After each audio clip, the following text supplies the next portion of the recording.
कि एनडीए के हमारे नेता के रूप में माननीय नरेंद्र मोदी जी से हम निवेदन करेंगे कि वो हम सब लोगों को भारत के उज्जवल भविष्य के लिए संबोधन प्रदान करें। हम सब लोग करतल ध्वनि से माननीय प्रधानमंत्री जी का अभिनंदन और स्वागत करें।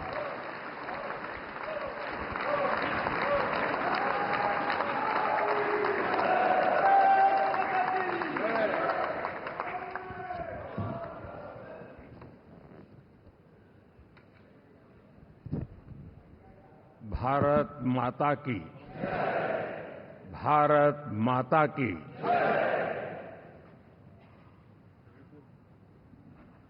मैं सबसे पहले तो इस सभागृह में उपस्थित एनडीए घटक दलों के सभी नेतागण, नवनिर्वाचित सभी सांसदगण और हमारे राज्यसभा के भी सांसदगण, आप सबका हृदय से बहुत बहुत आभार व्यक्त करता हूं।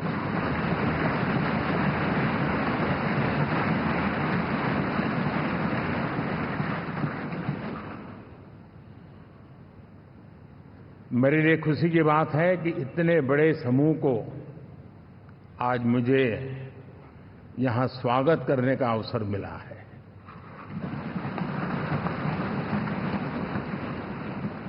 जो साथी विजयी होकर के आए हैं वे सभी अभिनंदन के अधिकारी हैं, लेकिन जिन लाखों कार्यकर्ताओं ने दिन रात परिश्रम किया है, न उन्होंने दिन देखा न रात देखी, और इतनी भयंकर गर्मी में हर दल के कार्यकर्ता ने जो पुरुषार्थ किया है, परिश्रम किया है, मैं आज संविधान सदन के इस सेंट्रल हॉल से सर झुका करके उनको प्रणाम करता हूं।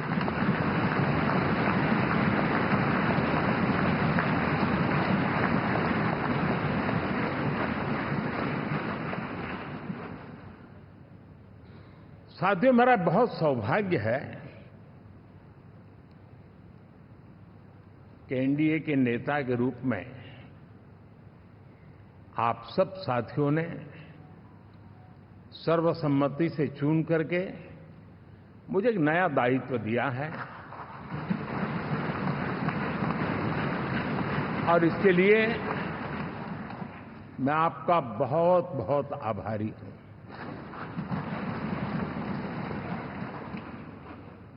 व्यक्तिगत जीवन में एक मैं जवाबदारी का एहसास करता हूं। जब 2019 में इस सदन में मैं बोल रहा था, आप सबने मुझे नेता के रूप में चुना था, और तब मैंने एक बात पर बल दिया था, विश्वास। आज जब आप मुझे फिर से एक बार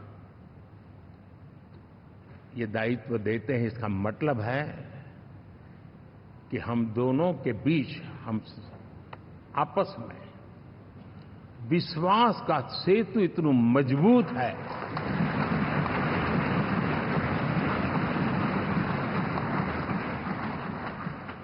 ये अटूट रिश्ता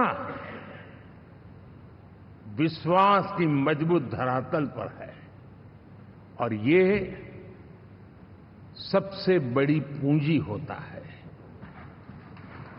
और इसलिए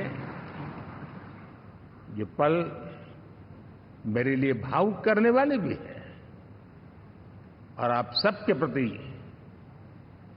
जितना धन्यवाद करूं उतना कम है।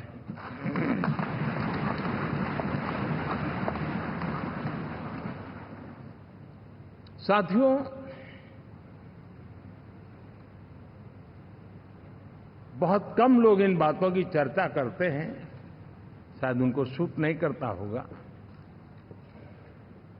लेकिन हिंदुस्तान के इतने महान लोकतंत्र की ताकत देखिए कि एनडीए आज देश में 22 राज्यों में लोगों ने उनको सरकार बना करके सेवा करने का मौका दिया।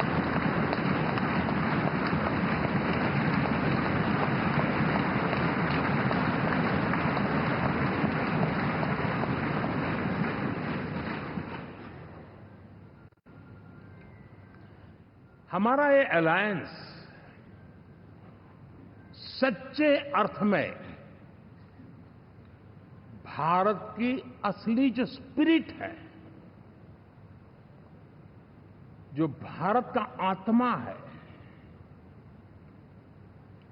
भारत की जड़ों में जो रचा बसा है, उसका एक अर्थ में प्रतिबिंब है।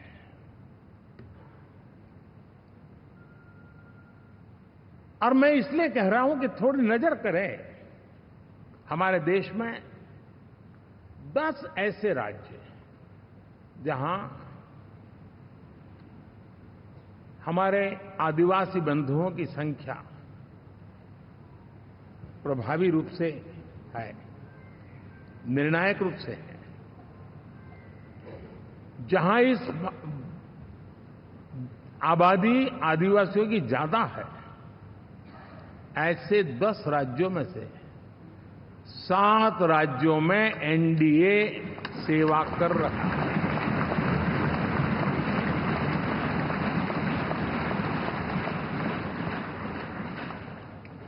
साथियों, हम सर्वपंथ संभाव के हमारे संविधान को समर्पित है और देश में चाहे हमारा गोवा हो या हमारा नॉर्थ ईस्ट हो, जहां बहुत बड़ी मात्रा में हमारे ईसाई भाई बहन रहते हैं, आज हम उन राज्यों में भी एनडीए के रूप में सेवा का अवसर हमें मिला हुआ है।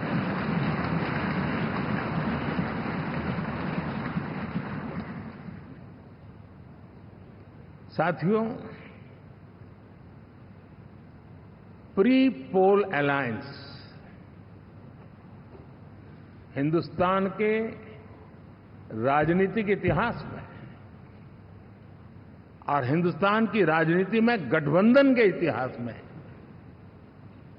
प्री पोल अलायंस इतना सफल कभी भी नहीं हुआ है जितना कि एनडीए हुआ है।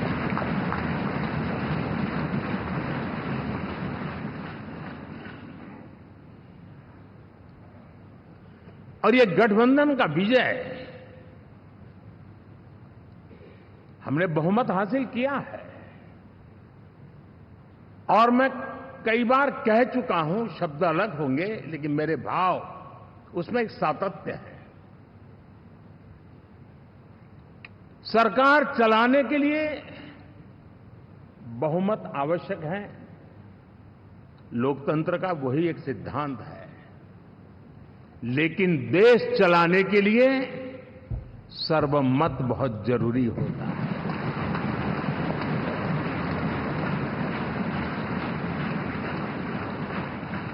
और मैं आज देशवासियों को यहां से विश्वास दिलाना चाहता हूं कि आपने जिस प्रकार से हमें बहुमत देकर के सरकार चलाने का सौभाग्य दिया है, ये हम सबका दायित्व है कि हम सर्वमत का निरंतर प्रयास करेंगे और देश को आगे ले जाने के लिए हम कोई कोर कसर नहीं छोड़ेंगे।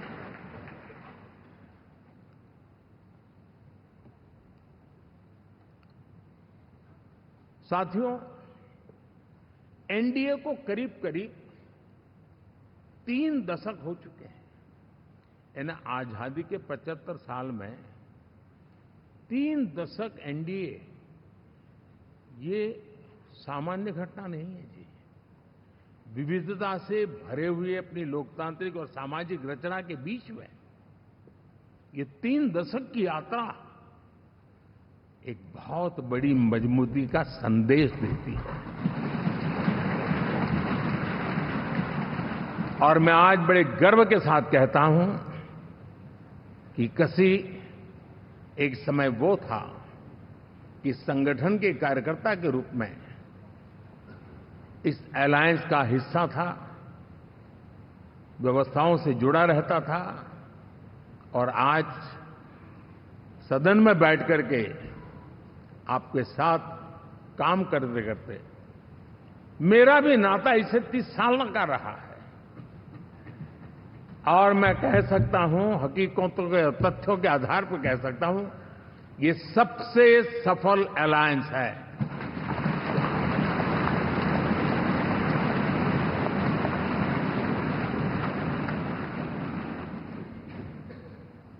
हम गर्व से कह सकते हैं कि 5 साल का टर्म होता है। इस अलायंस ने 30 साल में से 5-5 साल के 3 टर्म सफलतापूर्वक पार किए हैं, और अलायंस चौथे टर्म में एंटर कर रहा है।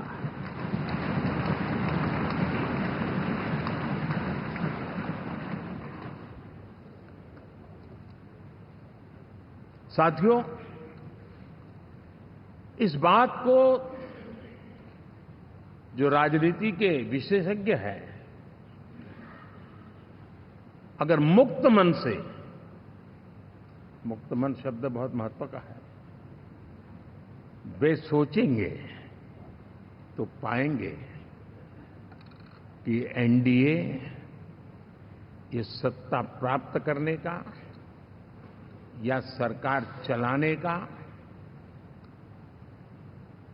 कुछ दलों का जमावड़ा नहीं है। ये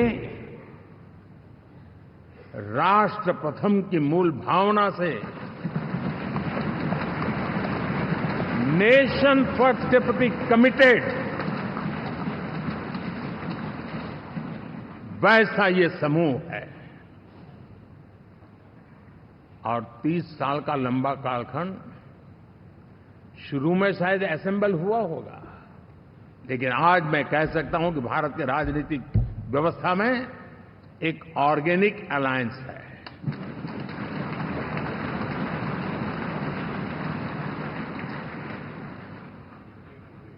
और ये मूल्य श्रद्धेय अटल बिहारी वाजपेयी,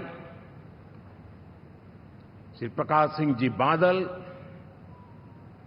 श्री बाला साहब ठाकरे, श्री जॉर्ज फर्नांडिस, श्री शरद यादव, अनगिनत नाम में कह सकता हूं,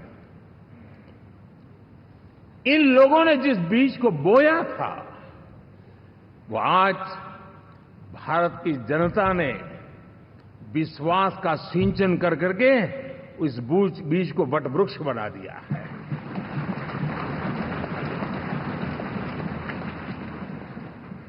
और हम सबके पास ऐसे महान नेताओं की विरासत है, और हमें इसका गर्व है। बीते 10 वर्षों में हमने एनडीए की उसी विरासत, उसी मूल्यों को लेकर के निरंतर आगे बढ़ने का और देश को आगे बढ़ाने का प्रयास किया है। जैसे मैंने कहा, मुक्त मन से राजनीति के विश्लेषक अगर विश्लेषण करेंगे तो देखेंगे कि एनडीए का जो लोग दिखते हैं ना, उसमें एक कॉमन चीज नजर आती है, और वो है गुड गवर्नेंस। इन सबने अपने अपने समय में, अपने अपने कार्यकाल में जब जब जहां सेवा करने का मौका मिला है, गुड गवर्नेंस इस देश को दिया है। और इस प्रकार से एनडीए एक प्रकार से, एनडीए कहते ही गुड गवर्नेंस ये अपने आप पर्यायवाची बन जाता है। साथियों, हम लोगों के सभी के कार्यकाल में चाहे मैं गुजरात में रहा हूं या बाबू हमारे आंध्र में रहे हो या नीतीश जी ने बिहार के लिए भरपूर सेवा की हो, हम सबके अंदर केंद्र बिंदु में गरीब का कल्याण केंद्रस्थ रहा है।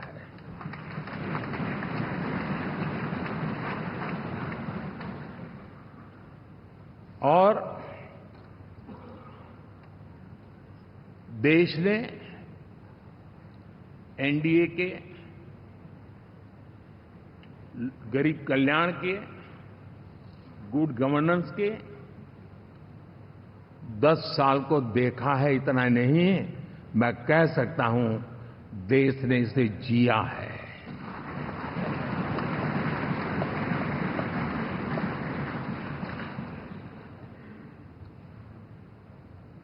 जनता जनार्दन ने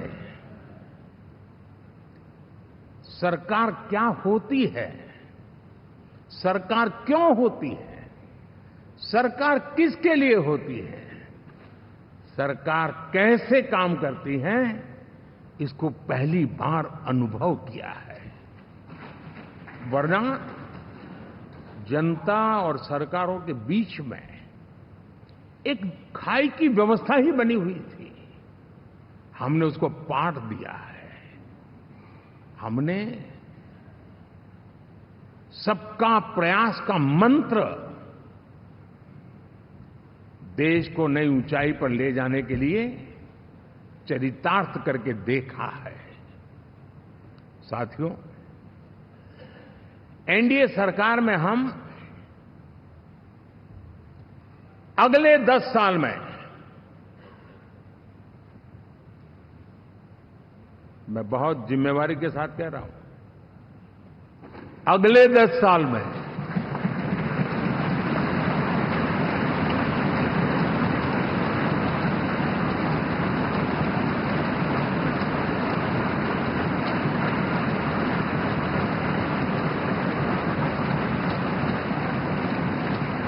गुड गवर्नेंस, विकास, नागरिकों के जीवन में क्वालिटी ऑफ लाइफ, और मेरा व्यक्तिगत रूप से एक बहुत बड़ा ड्रीम है, मैं लोकतंत्र की समृद्धि को जब सोचता हूं तो मैं चाहता हूं कि सामान्य मानवीय के जीवन में से, और खास करके मध्यम वर्ग, उच्च मध्यम वर्ग, उनके जीवन में से सरकार की दखल जितनी कम हो उतनी लोकतंत्र की मजबूती है।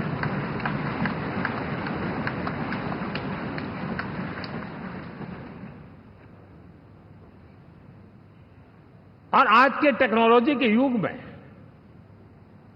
बहुत आसानी से हम, वरना एक दिन में 10 काम हो तो 10 अलग अलग वो सारी चीजें मांगेंगे। हम बदलाव चाहते हैं। गुड गवर्नेंस का ये भी एक महत्वपूर्ण पहलू है। देखिए, हम विकास का नया अध्याय लिखेंगे, गुड गवर्नेंस का नया अध्याय लिखेंगे, जनता जनार्दन की भागीदारी का नया अध्याय लिखेंगे, और सब मिलकर के विकसित भारत के सपने को साकार करके रहेंगे।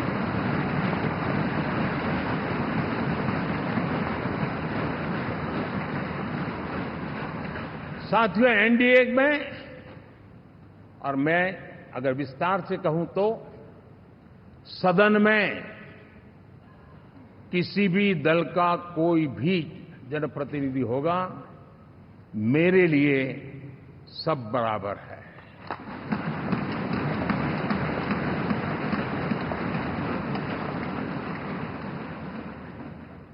जब मैं सबका प्रयास की बात करता हूं तो मैं सदन में भी, चाहे वो लोकसभा हो या राज्यसभा हो, हमारे लिए सब बराबर है। और यही एक भाव है जिसके कारण 30 साल से एनडीए अलायंस मजबूती के साथ आगे बढ़ा है। अपना पराया कुछ नहीं है। सबको गले लगाने में हमें कभी कोई कमी नहीं रखी है। उसी का परिणाम है कि जनता का विश्वास भी जीत पाते हैं। साथियों,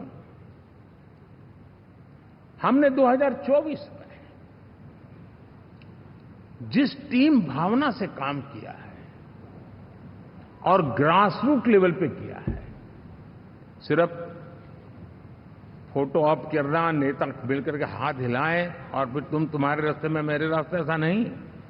ग्रास रूट लेवल तक सबने मिल करके ये जो काम किया है और उसी ने हमें ऑर्गेनिक अलायंस का सामर्थ्य दिया है।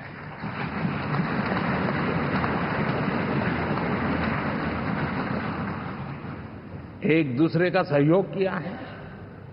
हर किसी ने यही सोचा, जहां कम वहां हम। अगर कोई कमी है तो मैं आऊंगा, मैं मेहनत करूंगा, लेकिन तुम्हें कमी नहीं रहने दूंगा। जहां कम वहां हम, ये हर कार्यकर्ता ने जी करके दिखाया है और तभी तो जीत आती है। साथियों, कभी कभी मैं कह सकता हूं कि हमारा 10 साल का अनुभव है, भारत के हर क्षेत्र का और भारत के हर नागरिक का जो एस्पिरेशंस हैं, रीजनल एस्पिरेशंस हैं, वे और नेशनल एस्पिरेशंस, इसका एक अटूट नाता होना चाहिए। इसके बीच में हवा तक गुजर न सके, इतना जुड़ाव होना चाहिए, तब देश आगे बढ़ता है।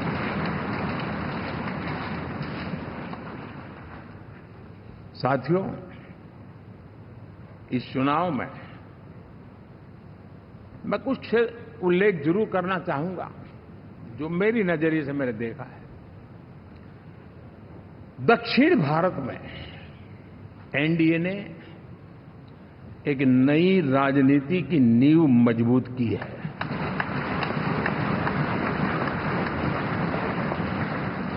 अब देखिए, कर्नाटक एंड तेलंगाना, अब ये भी तो इनकी सरकारें बनी थी, लेकिन पल भर में ही लोगों का विश्वास टूट गया, भ्रम से लोग बाहर आ गए और एनडीए को गले लगा दिया। कर्नाटक और तेलंगाना में दोनों जगह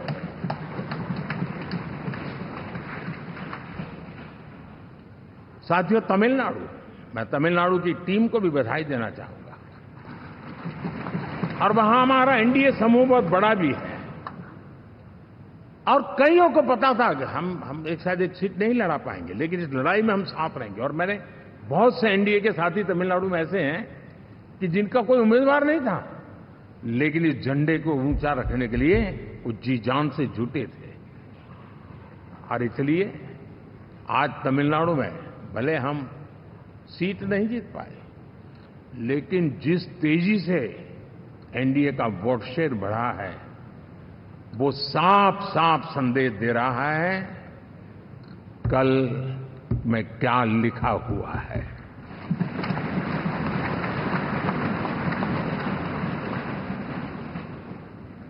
साथियों, पुडुचेरी हो, केरला, हमारे सैकड़ों कार्यकर्ताओं के बलिदान हुए हैं। यूडीएफ हो या एलडीएफ हो, शायद हिंदुस्तान के राजनीतिक जीवन में इतना जुल्म एक विचारधारा को लेकर के जीने वाले लोगों पर हुआ होगा तो सिर्फ मैं कह सकता हूं केरल में हुआ है। जम्मू कश्मीर से भी ज्यादा हुआ है। उसके बावजूद भी सामने कहीं विजय नजर नहीं आता था। उन्होंने परिश्रम की पराकाष्ठा में कभी पीछे नहीं रहे, पीढ़ियां खपा दी और आज पहली बार संसद में केरल से हमारा प्रतिनिधि बन के आया।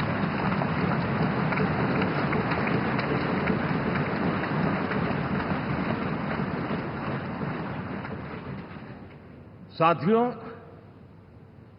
अरुणाचल में हमने लगातार, हमारी सरकार बनती रही है और भारी समर्थन से बनती है। सिक्किम में भी हमारे एनडीए की सरकार करीब करीब क्लीन स्वीप के साथ, अरुणाचल क्लीन स्वीप, आंध्र, मैं अभी बाबू को पूछ रहा था, बोले हिस्टोरिकली ये सबसे हाईएस्ट विक्ट्री है।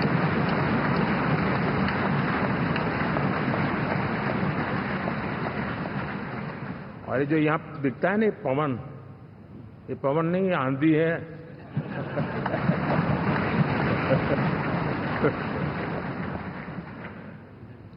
आंध्र ने इतना बड़ा हमारे प्रति जनमत दिया है। हिंदुस्तान के लिए एक सामान्य मानवीय की विकास की जो जिजीविषा है, उसका प्रतिबिंब है। और महाप्रभु जगन्नाथ,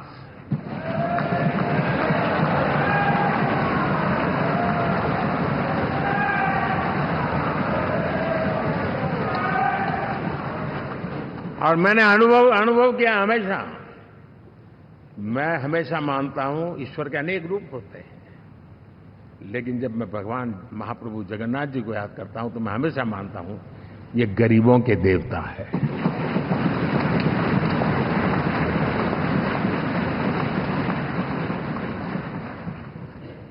और वहां जो क्रांति रूप परिणाम आया है, मैं इसे एक रिवॉल्यूशन देख रहा हूं।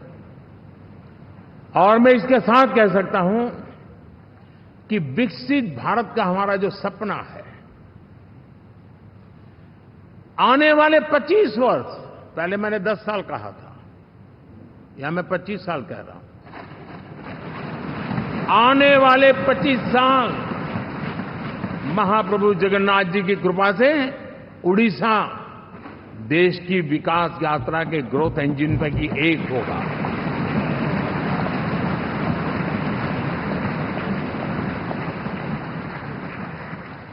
साथियों, हम लोग जब 4 जून के नतीजे चल रहे थे, मैं तो अपने काम में कुछ व्यस्त था, बाद में फोन आना शुरू हो गए, तो मैंने किसी को पूछा, यार ये तो ठीक है आंकड़े वांकड़े, तो मुझे ये बताओ कि ईवीएम जिंदा है कि मर गया?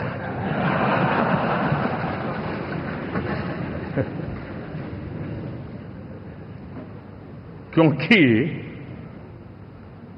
ये लोग तय करके बैठे थे कि भारत के लोकतंत्र और लोकतंत्र की प्रक्रिया के प्रति विश्वास ही लोगों का उठ जाए, और लगातार ईवीएम को गाली देना।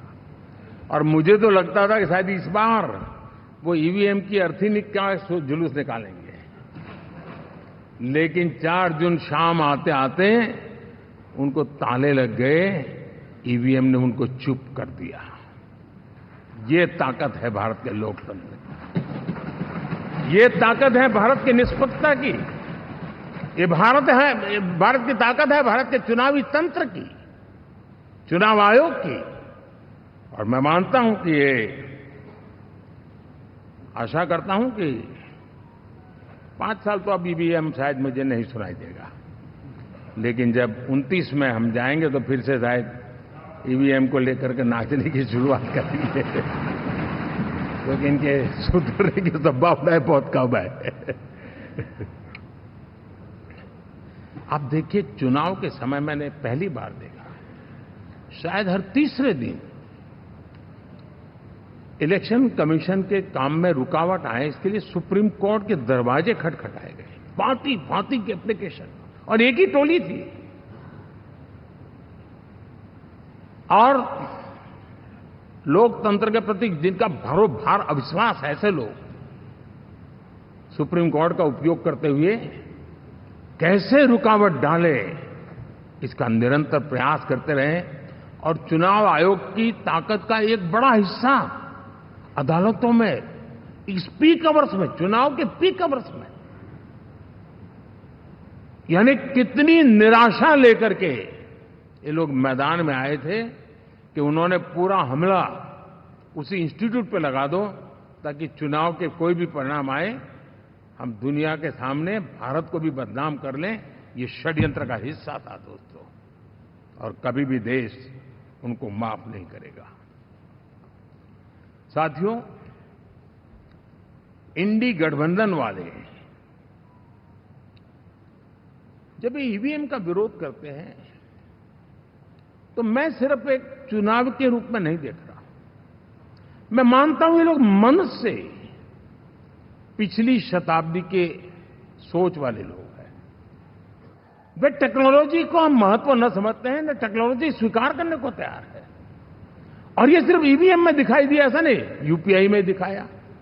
जब हमने कहा कि हिंदुस्तान के लोग डिजिटल ट्रांजैक्शन करेंगे, फिनटेक की दुनिया में आज हिंदुस्तान का नाम हो गया, मानने को तैयार नहीं। आधार आज देश की एक पहचान बना है। मैं तो देख रहा हूं कि मुझे कई देश कहते हैं कि हमें आधार की पद्धति से आगे बढ़ना है, आप कैसे मदद कर सकते हैं। उस आधार को रोकने के लिए सुप्रीम कोर्ट में बार बार जाकर के परेशानियां पैदा की। यानी मूलतः ये प्रगति के विरोधी, आधुनिकता के विरोधी, टेक्नोलॉजी के विरोधी इंडी अलायंस हमने देखा है। साथियों, इस देश के लिए ये भी चिंता का विषय है कि विश्व में भारत के लोकतंत्र की ताकत को कम आंकने का प्रयास, और कितना एक्सट्रीम है। मैं दुनिया में ढोल पीट रहा हूं कि हम मदर ऑफ डेमोक्रेसी है, और ये दुनिया में जाकर के बता रहे नहीं हमारे देश में तो डेमोक्रेसी ऐसा कुछ नहीं, कि वो मोदी बैठ गया है, वो एक चाय बेचने वाला यहां पहुंच कैसे गया, कुछ तो गड़बड़ की होगी। ये जो इनकी मनस्थिति है जी, भारत के नागरिकों को चुनाव प्रक्रिया के प्रति अविश्वास पैदा करने का जो उनका षड्यंत्र है, मैं मानता हूं कि अब दुनिया भी भारत के लोकतंत्र की विविधता, विशालता, व्यापकता, गहनता, इन सबको भी जानने समझने के लिए आकर्षित होगी। ऐसे ही इस चुनाव के नतीजे में देख रहा हूं। साथियों, जब 1 तारीख को मतदान पूरा हुआ और 4 तारीख को काउंटिंग, इस बीच की चीजों को आप देखिए। योजनाबद्ध तरीके से देश को हिंसा की आग में झोंकने का बयान दिए जाते थे। यहां इकट्ठे होना, यहां पहुंचना, यहां करना। कुछ लोग इस चीज को गंभीर नहीं लेते हैं, लेकिन ये बहुत गंभीर है। आप भारत के लोकतंत्र को, पहले उसकी व्यवस्था को अनादर करते हो, अब परिणाम आने से पहले एक ऐसा माहौल बना दो कि बस आग लगा देंगे। हर प्रकार से उन शब्दों का अर्थ यही निकलता है कि उन्होंने देश को उस दिशा में ले जाने का प्रयास किया था।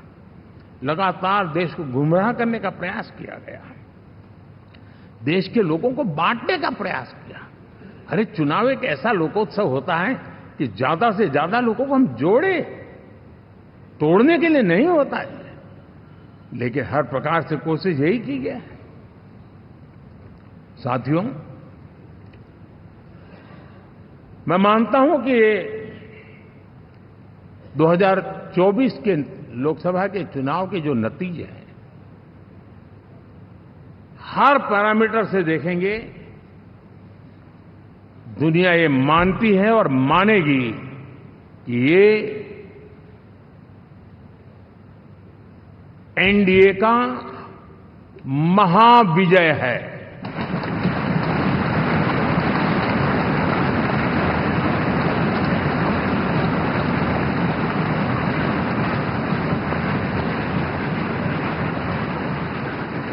और आपने देखा 2 दिन कैसा चला, जैसे हम तो हार चुके हैं, गए।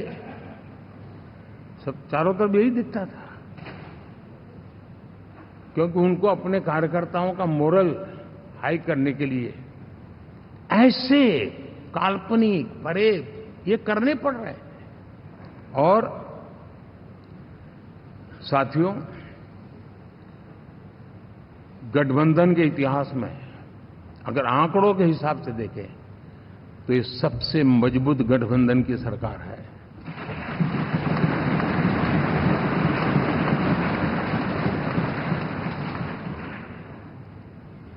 लेकिन कोशिश ये की गई कि इस विजय को स्वीकार न करना,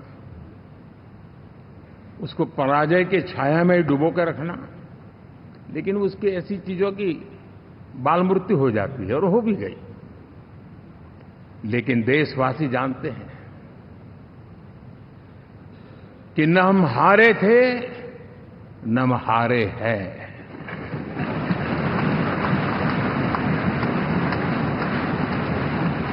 लेकिन 4 तारीख के बाद हमारा जो व्यवहार रहा है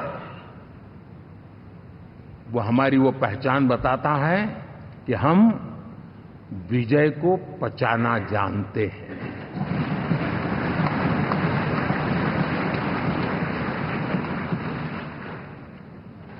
हमारे संस्कार ऐसे हैं कि विजय की गोद में उन्माद पैदा नहीं होता है और न ही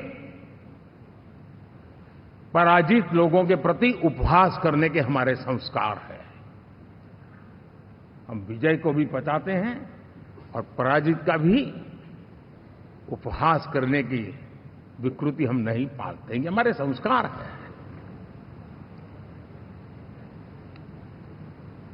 अब किसी भी बालक को पूछो कि भाई लोकसभा के चुनाव के पहले सरकार किसकी थी, तो कहेगा एनडीए। 24 के नतीजों के बाद सरकार किसकी बनी, एनडीए। फिर हारे कहां से भाई? पहले भी एनडीए थी, आज भी एनडीए और कल भी एनडीए है।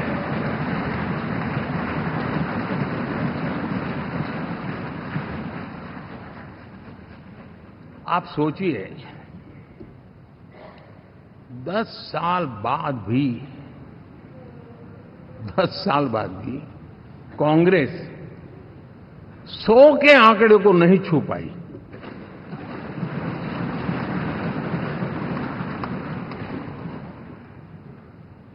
और अगर मैं 14, 19 और 24 3 चुनावों को जोड़ करके कहूं, कांग्रेस के 3 चुनाव जोड़ूं, तो इन 3 चुनावों में जितनी सीटें मिली है उससे ज्यादा हमें इस चुनाव में मिली है।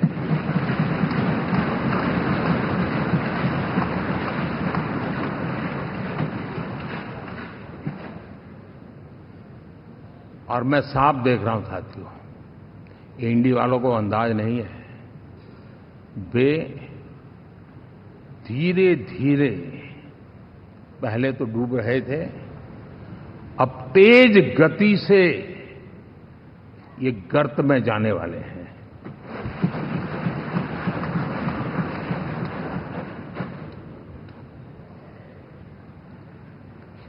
साथियों, इंडिया अलायंस वाले देश के सामान्य नागरिकों की जो समझ है, आज भी वो उसके सामर्थ्य को समझ नहीं पाए हैं या समझना चाहते नहीं है।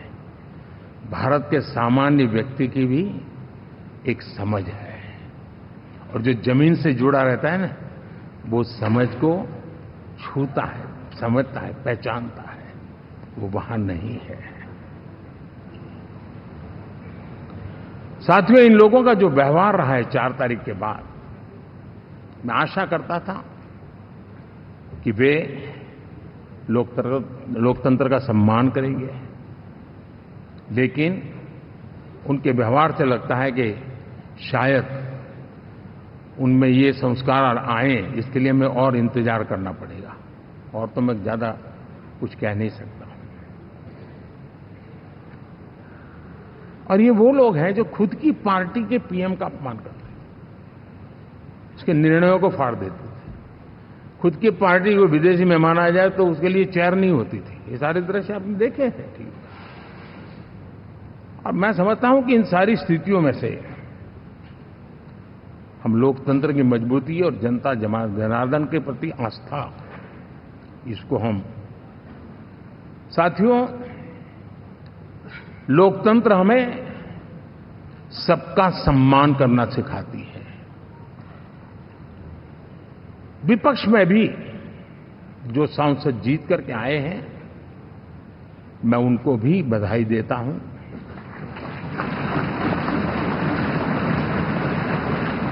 और मैं पिछले 10 वर्ष में एक चीज मिस कर रहा था कि debate, participation, quality of debate मैं मिस कर रहा हूं। लेकिन मैं आशा करता हूं कि अब इस नया जो सदन बना है वो कमी मुझे खलेगी नहीं। शायद हमारे साथी भी राष्ट्रहित की नीयत के साथ सदन में आएंगे और भले वो विपक्ष में बैठे होंगे लेकिन राष्ट्र के विपक्ष में नहीं है, हमारे विपक्ष में है। राष्ट्र में तो हम सब एक ही दिशा में हैं।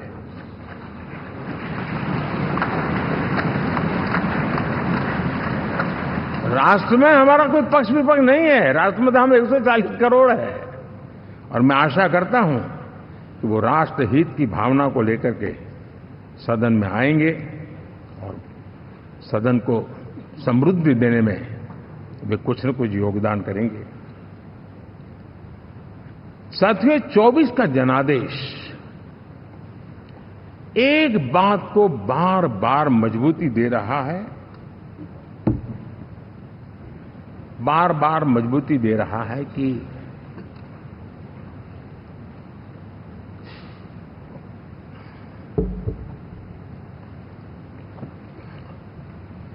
देश को आज के वातावरण में सिर्फ और सिर्फ एनडीए पर ही भरोसा है।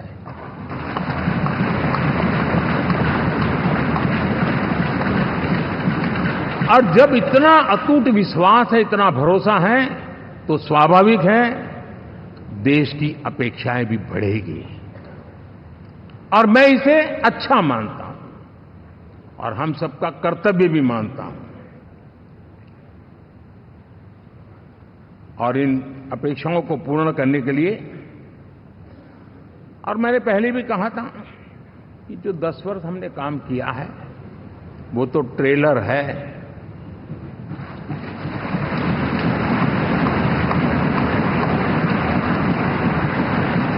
और वो मेरा चुनावी वाक्य नहीं था, ये मेरा कमिटमेंट है।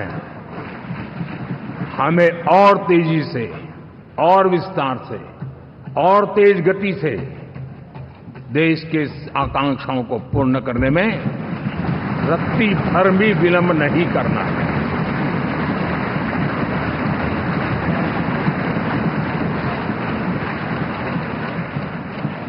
जनता जनार्दन चाहती है हम पहले से ज्यादा डिलीवर करें। जनता चाहती है कि हम खुद ही हमारे पुराने रिकॉर्ड तोड़े।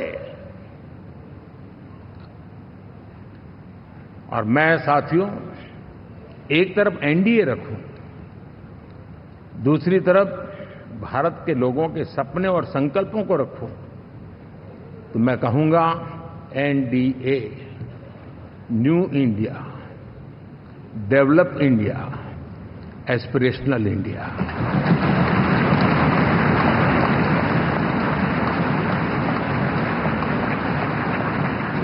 और इसी सपने और संकल्पों को पूरा करना ये हम सबका संकल्प भी है, कमिटमेंट भी है और हमारे पास रोड मैप भी है।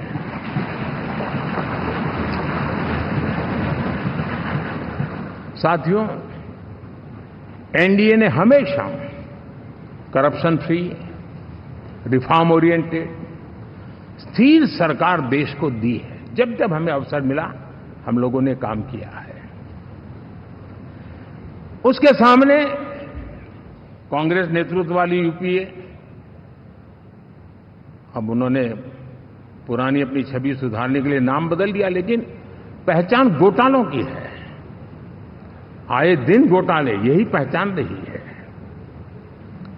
और नाम बदलने के बावजूद भी देश उनके घोटालों को नहीं भुला है, उनको नकारा है।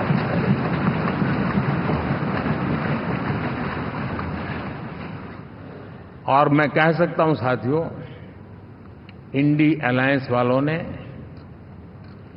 एक व्यक्ति का अपोज करने के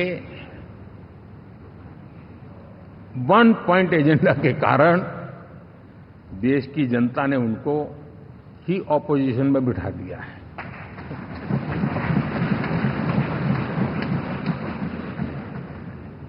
एनडीए विकसित भारत इस संकल्प को लेकर के चुनाव में गया था। देश के लिए सकारात्मक सोच को लेकर के गया था। देश की युवा शक्ति के सामर्थ्य को समझ करके नए अवसरों को लेकर के देश को आगे बढ़ने की बात लेकर के गया था। जबकि हमारे सामने जो लोग थे वो भ्रम फैलाना, झूठ फैलाना, यही गुमराह करने वाले काम यही करते रहे थे।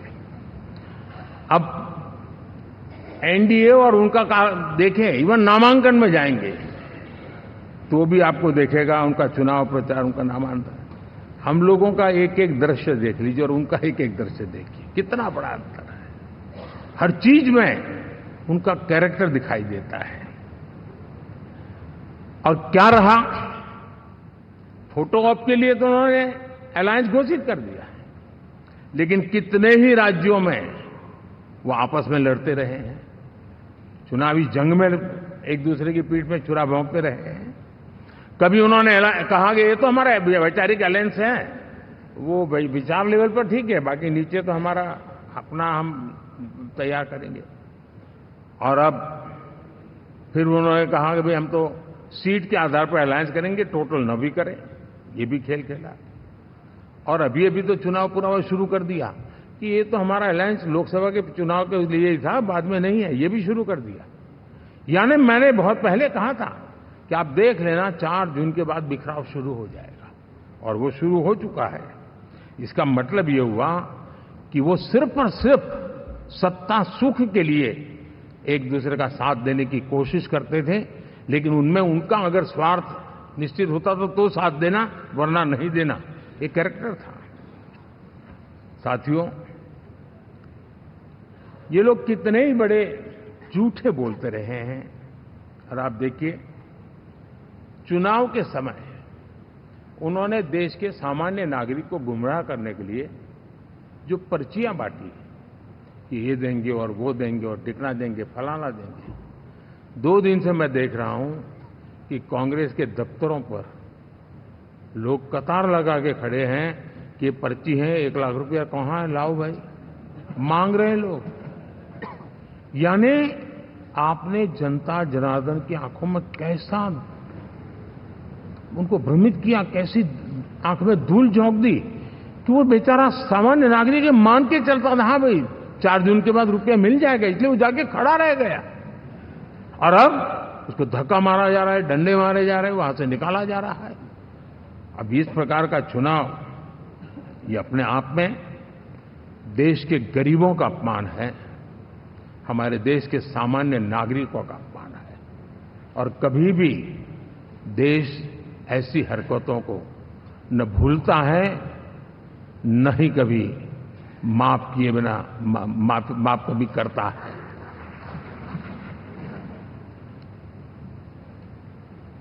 साथियों, हमारे लिए संतोष की बात है कि हम एक कमिटमेंट से काम कर रहे हैं। 10 साल में हमने 25 करोड़ गरीबों को गरीबी से बाहर निकाला है।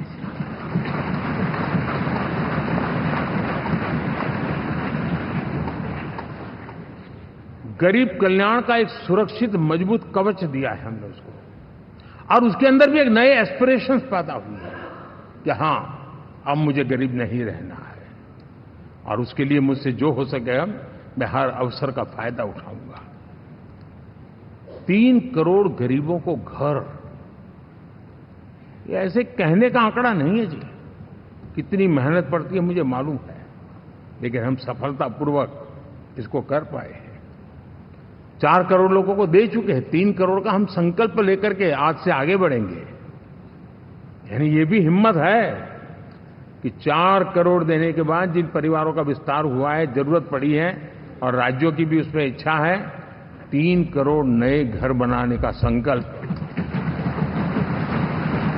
70 वर्ष की आयु से ऊपर के व्यक्तियों को, नागरिकों को 5 लाख रुपए तक इलाज के लिए मुफ्त इलाज की व्यवस्था। मुद्रा योजना के तहत हमारे नौजवानों को कारोबार के लिए 20 लाख तक की उनकी बैंक से उनको लोन मिले, इसकी व्यवस्था। ये मैं समझता हूं कि वायदा हमारे तीसरे कार्यकाल की ये गारंटियां सब मैं अभी बताता नहीं हूं, लेकिन इन गारंटियों के प्रति हम कमिटेड हैं और उसे पूर्ण करने के लिए हम कोई कमी नहीं रखेंगे। साथियों, गरीब का सशक्तिकरण और मिडिल क्लास को सुविधा, ये हमारी प्राथमिकता है, क्योंकि मध्यम वर्ग अब इस देश का एक बहुत बड़ा चालक बल है।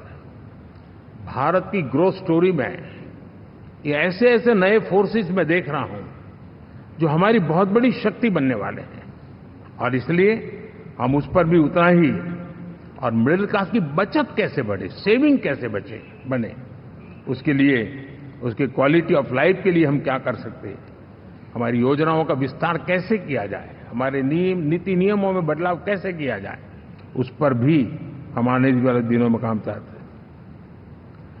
साथियों, पंचायत से पार्लियामेंट तक हमारी नारी शक्ति की सक्रिय भागीदारी, ये हमारा कमिटमेंट है, और हमने हमारे पिछले कार्यकाल में नारी शक्ति वंदन अधिनियम करके उस बात को हमने आगे बढ़ाया है। और वो दिन दूर नहीं होगा जब हमारे सदन में बहुत बड़ी तादाद में हमारी माताएं बहनें देश का नेतृत्व करती हुई दिखाई देगी।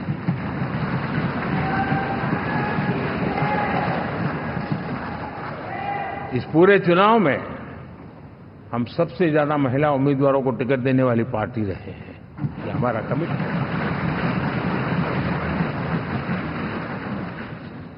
हमारी महिला सांसदों को जो आशीर्वाद देश की जनता ने दिया है, मैं इसके लिए विशेष रूप से उनका आभार व्यक्त करता हूं।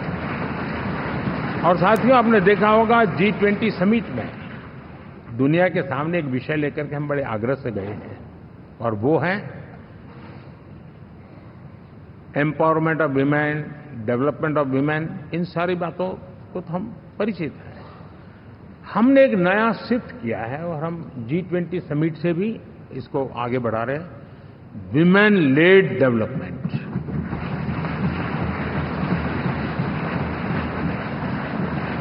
एक बार हमारा इस प्रकार का कमिटमेंट बनता है तो परिवर्तन बिल्कुल साफ नजर आता है। साथियों, एनडीए का ये कार्यकाल बड़े फैसलों का है, तेज विकास का है, और अब हम समय गंवाना नहीं चाहते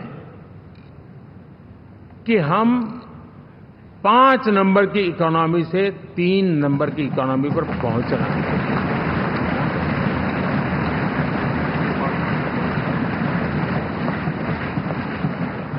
और ये खाली 5 और 3 का आंकड़ा नहीं है, उसके कारण जो अर्थव्यवस्था का कद बन जाता है, वो सामान्य मानवीय की आशा आकांक्षाओं को पूरी करने के लिए सरलता बढ़ जाती है।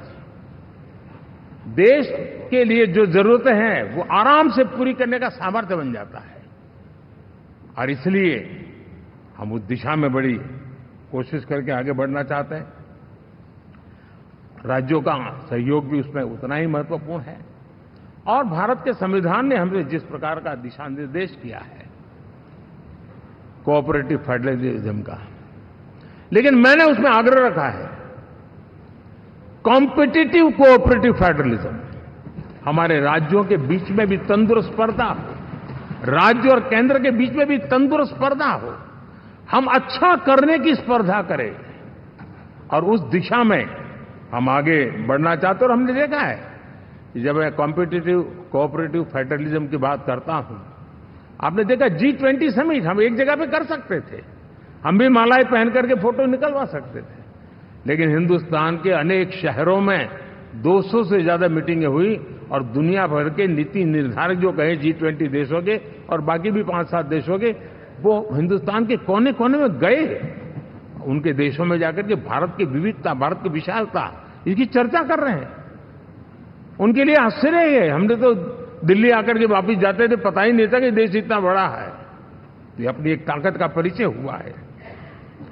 हमने कोविड में देखा, राज्यों के साथ कोऑपरेशन के साथ हमने जिस प्रकार से लड़ाई लड़ी, और एक सूत्र में रह करके लड़े, दल किसी का भी हो सरकार में, लेकिन हमने इस काम को किया क्योंकि हमारा कोऑपरेटिव फेडरलिज्म के प्रति कमिटमेंट है।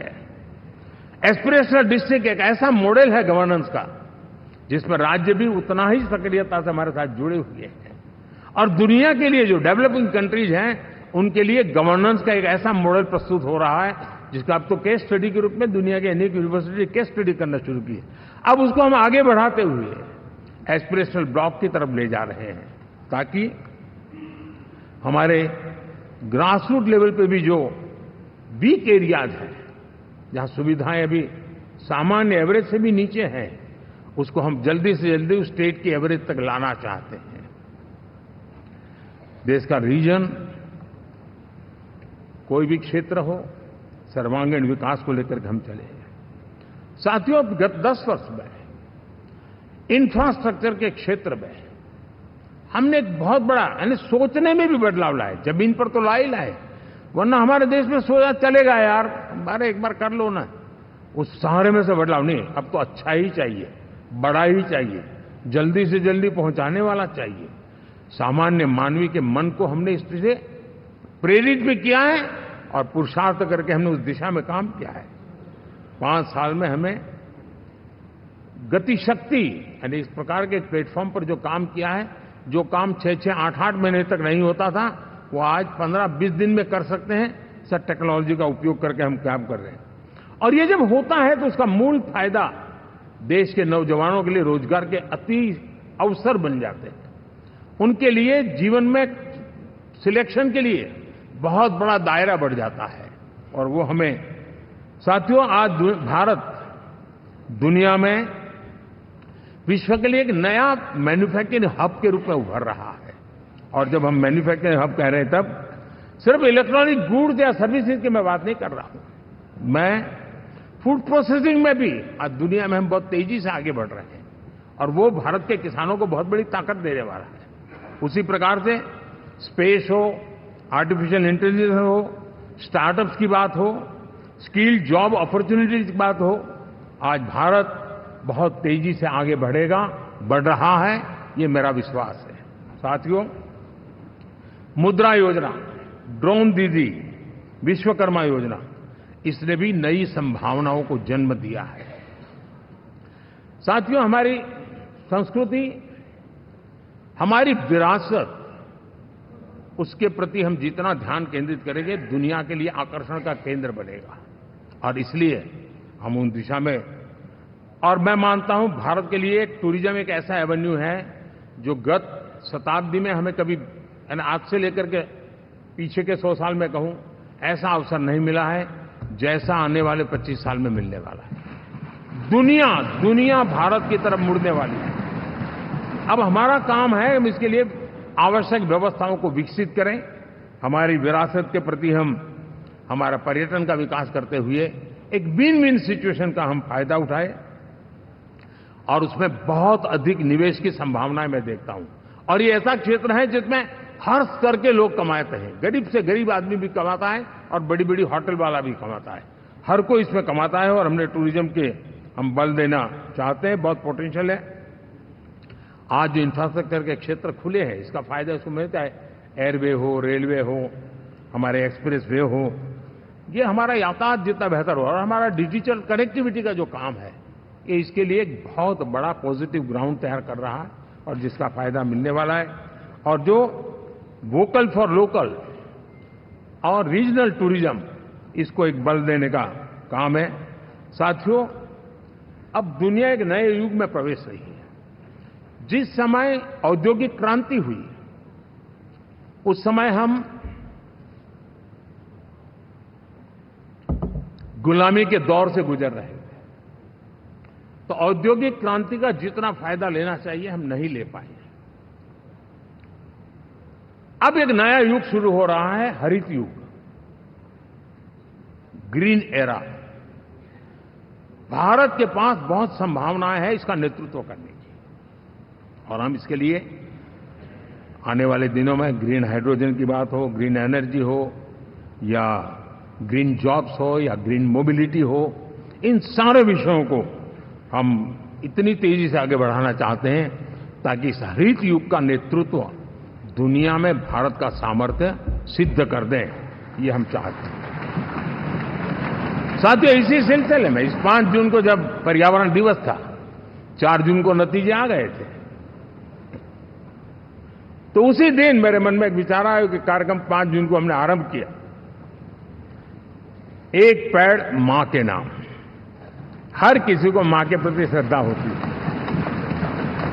और मैं भी देशवासियों को कहूंगा कि आने वाले समय में कभी आपकी माताजी का जन्मदिन हो, क्या कोई और शुभ दिन हो, अपनी मां के नाम पर एक पेड़ लगाइए, और मां जीवित है तो साथ लेकर जाइए, उनकी फोटो आप सोशल मीडिया में अपलोड कीजिए, और मां नहीं है तो उनकी फोटो रख करके एक पेड़ लगाइए, और वो अपनी मां का भी सम्मान होगा और धरती मां की सेवा होगी। हम इन 2 माताओं की सेवा करें। साथियों, एनडीए, अब भारत आइसोलेशन में नहीं जी सकता। वैश्विक परिवेश में भारत की भूमिका दिनों दिन बहुत बढ़ती चली जा रही है। 2014 में जब एनडीए की सरकार बनी, पूरे विश्व में उसी एक पल से ही एक नया जिज्ञासा पैदा हुई, थोड़ी आशा के संकेत उनको नजर आने लगे, और फिर उस बदलाव बहुत बड़ा तेजी से आया, और पिछले 10 वर्ष में भारत ने जिन कामों को बढ़ लिया है, आज भारत की छवि विश्व बंधु की बन चुकी है। दोस्तों, विश्व हमें एक बंधु के रूप में स्वीकार कर रहा है, और जब दुनिया हमें विश्व बंधु के रूप में स्वीकारती है तो हमारी वैश्विक जिम्मेवारियों को भी हमने हमारे आने वाले रोड मैप में महत्व देना ही होगा। और भारत की सफल विदेश नीति ने अच्छे परिणाम भी दिए हैं। हमने हर संकट को उस प्रकार से हैंडल किया जिस प्रकार से मानवीय मूल्यों को हमने प्राथमिकता दी। उसका परिणाम है कि सामान्य मानवी के मन में ये विश्व बंधु वाला भाव बहुत मजबूत हुआ, और भारत का सेवा भाव का जो कैरेक्टर है उसको विश्व ने पहचाना है। चाहे यूक्रेन का संकट हो, चाहे अफगानिस्तान का संकट हो, हर हमारे लोगों को बचाना हो, हमने किसी भी में हमने कोई कमी नहीं रखी है। और साथियों, ये क्षमता के कारण भारत में निवेश की संभावनाएं बहुत बढ़ने वाली है। मैं राज्यों से भी कहूंगा कि आप प्रगतिशील नीतियां बनाकर रेडी रहिए। विश्व आज आपके आंगन पे दरवाजे पर दस्तक दे रहा है, और जो राज्य ज्यादा स्पष्ट नीतियों के साथ आएगा, जो राज्य उन कंपनियां विदेशी आने वाले लोगों को ठीक से हैंडल करेगा, उसको बेनिफिट मिलने ही वाला है। और भारत ने जो नीतियां बनाई है, भारत ने जो वातावरण बनाया है, उसका लाभ भारत के हर राज्य को मिलना चाहिए, और उस दिशा में हम तेजी से काम करना चाहते हैं। साथियों, हमने G20 समिट में देखा है, दुनिया का भारत के प्रति नजरिया बदला है। जो लोग इन चीजों को माइन्यूटली देखते होंगे उनको पता होगा कि G20 एक प्रकार से कई संकटों से गुजर रहा था। उतार चढ़ाव आते रहते थे, बिखराव भी नजर आ रहा था, लेकिन भारत में G20 आने के बाद नए प्राण से भर गया है, नया सामर्थ्य आ गया है। और ये भारत की ताकत है कि उसने पूरे विश्व को जोड़ने में G20 के माध्यम से बहुत बड़ा काम किया है। और उसके इन दिनों भी जो परिणाम आए, इसके बाद मेरा काफी समय विदेश के सरकारों से फोन अभिनंदन स्वीकार करने में गया, और शायद मैं 2014 में 19 में भी ऐसा अनुभव नहीं था जितना इस बार फ्लो है। दुनिया के करीब करीब, अब नाम ले, उसने भारत को शुभेच्छा व्यक्त की है या बात करने की कोशिश की है। यानी ये वैश्विक जो हमारा ताकत है उसका परिचय करवा रहा है, और उसके कारण मैं मानता हूं कि विश्व में हमारा सम्मान और साथ साथ भारत में निवेश, ये दोनों संभावनाएं बढ़ रही है। साथियों, हमारे संविधान का 75वां वर्ष है।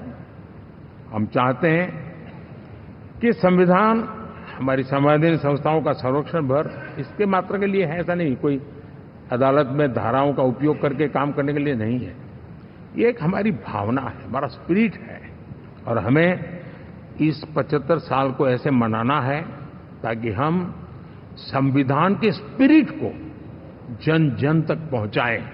हर जन को संविधान की जो भावना है, कर्तव्य की भावना है, अनेक बात ऐसे इस बात है, उन सब प्रति समर्पण उसका बढ़े, उस दिशा में हम काम करना चाहते हैं। साथियों,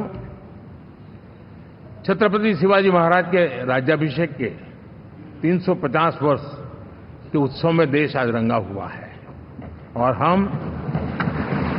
हमारे लिए सबसे बड़ी प्रेरणा है, क्योंकि उसमें राष्ट्र प्रथम की भावना है। छत्रपति शिवाजी महाराज को याद करते ही राष्ट्र प्रथम की भावना हमें मजबूती देती है, और इसलिए हम देश में इसी एजेंडा को आगे रखते हुए, और जब इसी समय 350 साल का पर्व आया है, तो हमें अपनी पॉलिसी और परफॉर्मेंस और सामान्य मानवीय का जीवन बेहतर करना है, उसमें जरा भी विलंब नहीं करना है। साथियों, विकास की सारी तैयारियां, रोड मैप लेकर को हम चलेंगे ही, चल रहे हैं, लेकिन साथ साथ हम नए नए सांसद आए हैं, कुछ पुराने सांसद हैं, कुछ ज्यादा अनुभवी सांसद भी हैं। आप देखते हैं कि इन दिनों, पिछले 2 दिन से आप टीवी पे देखते होंगे, एक भी सच्चाई मुझे उसमें नजर नहीं आई। कोई ये कह रहा है, कोई वो कह रहा था, सब मैंने कहा भी जरा पूछो तो ये जानकारी लाते कहां से, गपगोले चला रहे, किसी के खाते में कुछ भी डाल करके चल रहा है। तो मतलब ये थोड़े दिन, क्योंकि 10 साल से ऐसे अवसर नहीं मिले हैं, तो शायद ये उबाल जरा ज्यादा रहेगा। लेकिन आप मान के चलिए जी, ऐसे लोग कोई पहुंचेंगे, बस साहब मेरा अच्छा संबंध है, मंत्री में आपका नंबर कर सकता हूं, आया, हमें भी पता नहीं होता यार, हो सकता है मिनिस्टर बनने का ही रास्ता होगा, तो हम भी गलती से उसका हाथ पकड़ लेते हैं, और वो पता नहीं वो किस खाई में डुबो देता है। कभी कभी तो शायद अब तो टेक्नोलॉजी ऐसी है कि हो सकता है मेरे सिग्नेचर से कोई लिस्ट बाहर निकल जाए कि ये मंत्री बन गए, हो सकता है कोई बुद्धिमान डिपार्टमेंट भी बांट दे। तो आजकल कई लोग सरकार बनाने में लगे हुए हैं, मंत्री पद बांट रहे हैं, पद बांट रहे हैं, व्यवस्था बांट रहे हैं। मैं आपसे आग्रहपूर्वक कहता हूं, और जो मोदी को जानते हैं, ये सारे प्रयास निरर्थक है। वे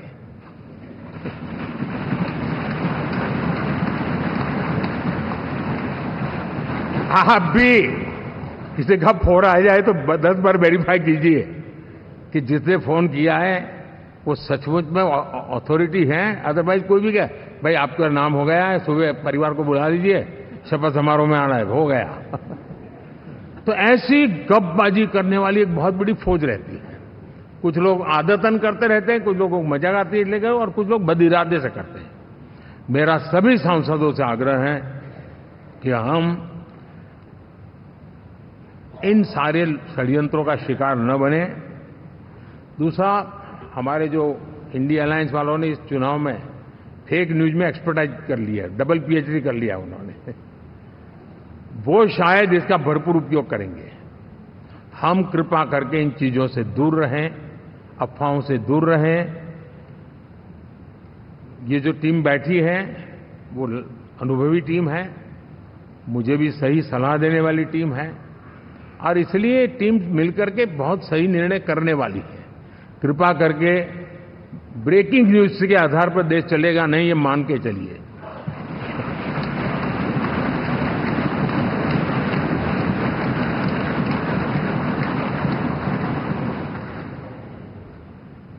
साथियों, विकसित भारत का संकल्प लेकर के हम चले हैं।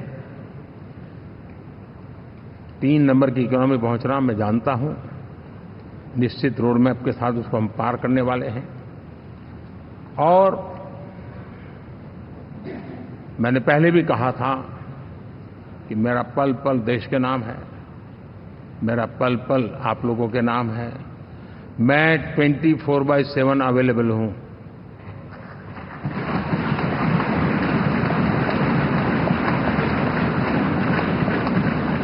हमें मिलकर के देश को आगे बढ़ाना है।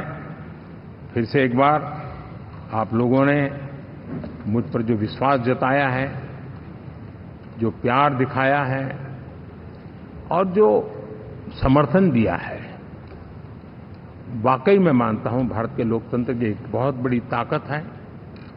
मैं जितना आपका आभार व्यक्त करूं उतना कम, और मैं विश्वास दिलाता हूं कि मैं आपकी आशा अपेक्षाओं को पूरी करने में, परिश्रम करने में कोई कमी नहीं रखूंगा।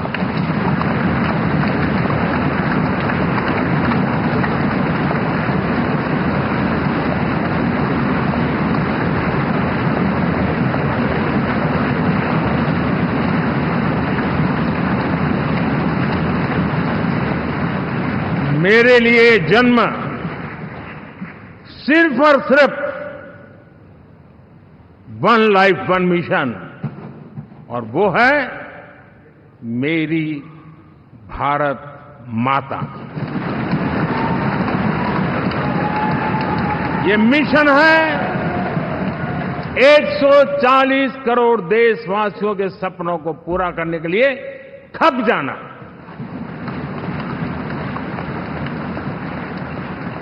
ये मिशन है 140 करोड़ देशवासियों को हजार साल की मुसीबतों से जो गुजरी हुई पीढ़ी दर पीढ़ी है, उसे मुक्ति दिला करके सम्मान के साथ विश्व में मेरा हर देशवासी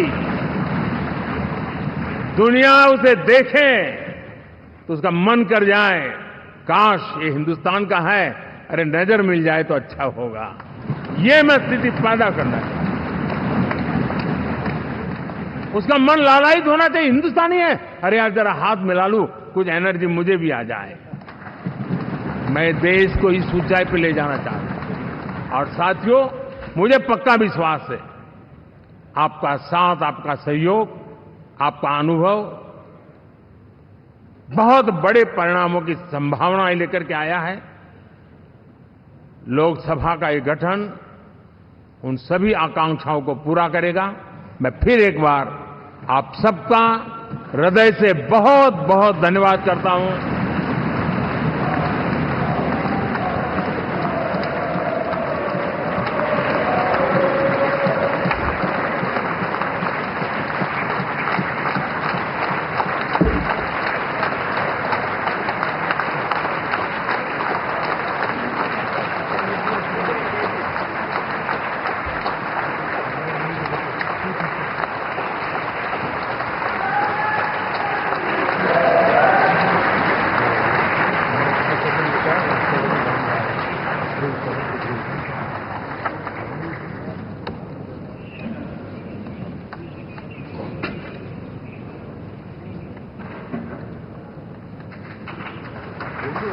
उसके बाद जो टीम को स्वागत करना चाहिए, राष्ट्रपति जी का समय बदला के 2 छुट्टी करा दिया।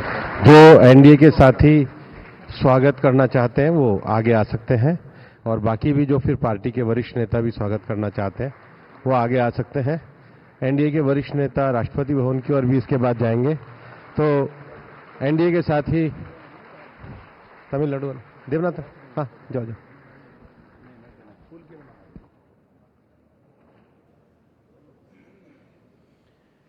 एनडीए के साथी या वरिष्ठ नेता जो स्वागत के लिए आए हैं वो एक आगे धीरे धीरे जा सकते हैं।